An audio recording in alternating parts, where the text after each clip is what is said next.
Assalamualaikum warahmatullahi wabarakatuh.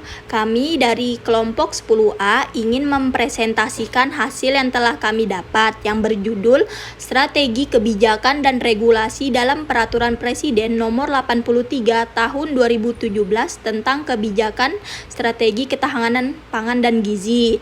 Sebelumnya, saya ingin memperkenalkan anggota saya. Yang pertama, Delsia Sabrina Nurrohmah.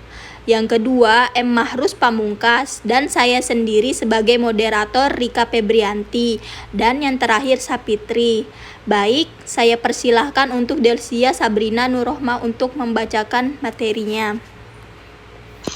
Dalam era desentralisasi, diperlukan sinkronisasi dan koordinasi yang baik antara pemerintah pusat dan pemerintah daerah dalam pelaksanaan program-program penanggulangan rawan pangan dan gizi buruk.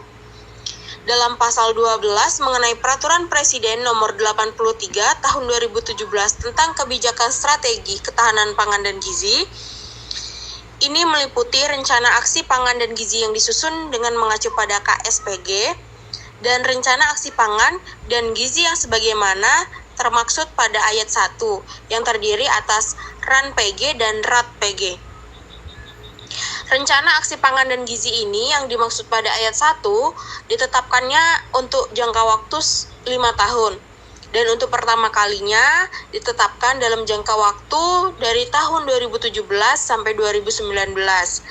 RAN-PG yang dimaksud pada ayat 2 ini disusun oleh kementerian lembaga terkait yang dikoordinasikan penyusunannya oleh menteri yang menyelenggarakan dan urusan pemerintah di bidang perencanaan pembangunan nasional.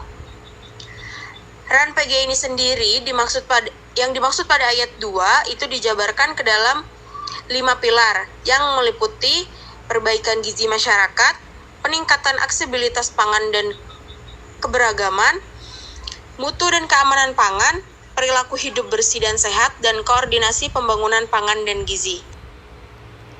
Baik, selanjutnya pemateri selanjutnya Sapitri.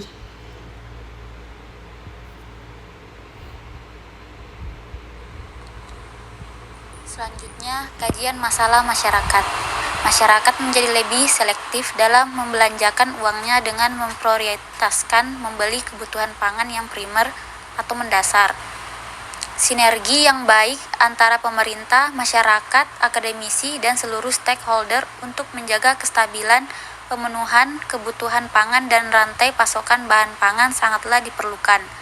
Penguatan kreatif suplai bahan pangan menjadi tugas yang tidak mudah bagi pemerintah di antara pilihan untuk mengutamakan peningkatan kesehatan masyarakat atau mencegah munculnya krisis pangan karena terganggunya jalur distribusi dan penurunan daya membeli masyarakat.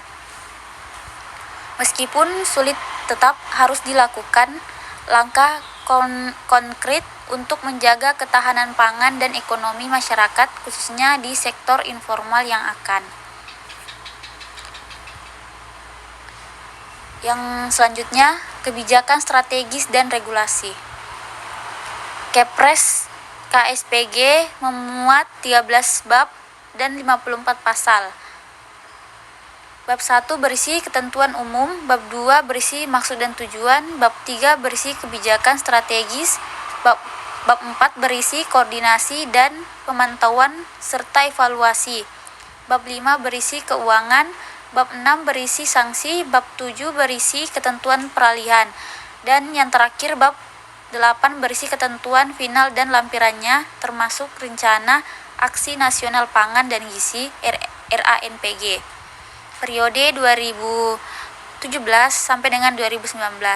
KSPG mencakup kebijakan strategis di bidang Presiden Republik Indonesia tahun 2017. Yang pertama, ketersediaan pangan, yang kedua keterjangkauan pangan, yang ketiga penggunaan makanan, yang keempat meningkatkan gizi masyarakat, dan yang kelima memperkuat organisasi pangan dan gizi. Selanjutnya, kebijakan strategis dan regulasi.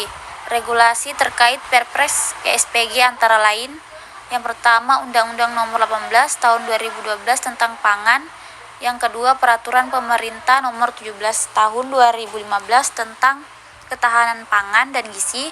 Yang ketiga, Peraturan Menteri Pertanian Nomor 38 Tahun 2018 tentang pedoman penyusunan rencana aksi daerah pangan dan gizi (RADPG).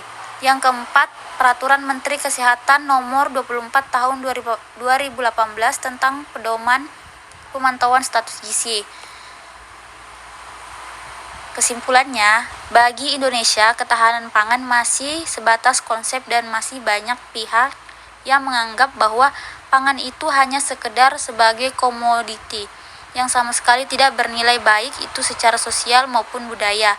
Permasalahan aspek produksi diawali dengan adanya peningkatan hasil produksi pangan besar-besaran. Namun, di satu sisi ternyata penduduk masih kekurangan pangan. Aspek distribusi. 4 akar permasalahan pada distribusi pangan yang dihadapi yaitu pertama, dukungan infrastruktur, yaitu kurangnya dukungan akses terhadap pembangunan dan program kegiatan guna memberikan daya ungkit dan dorongan kuat yang efektif dan efisien di bidang pangan dan gizi.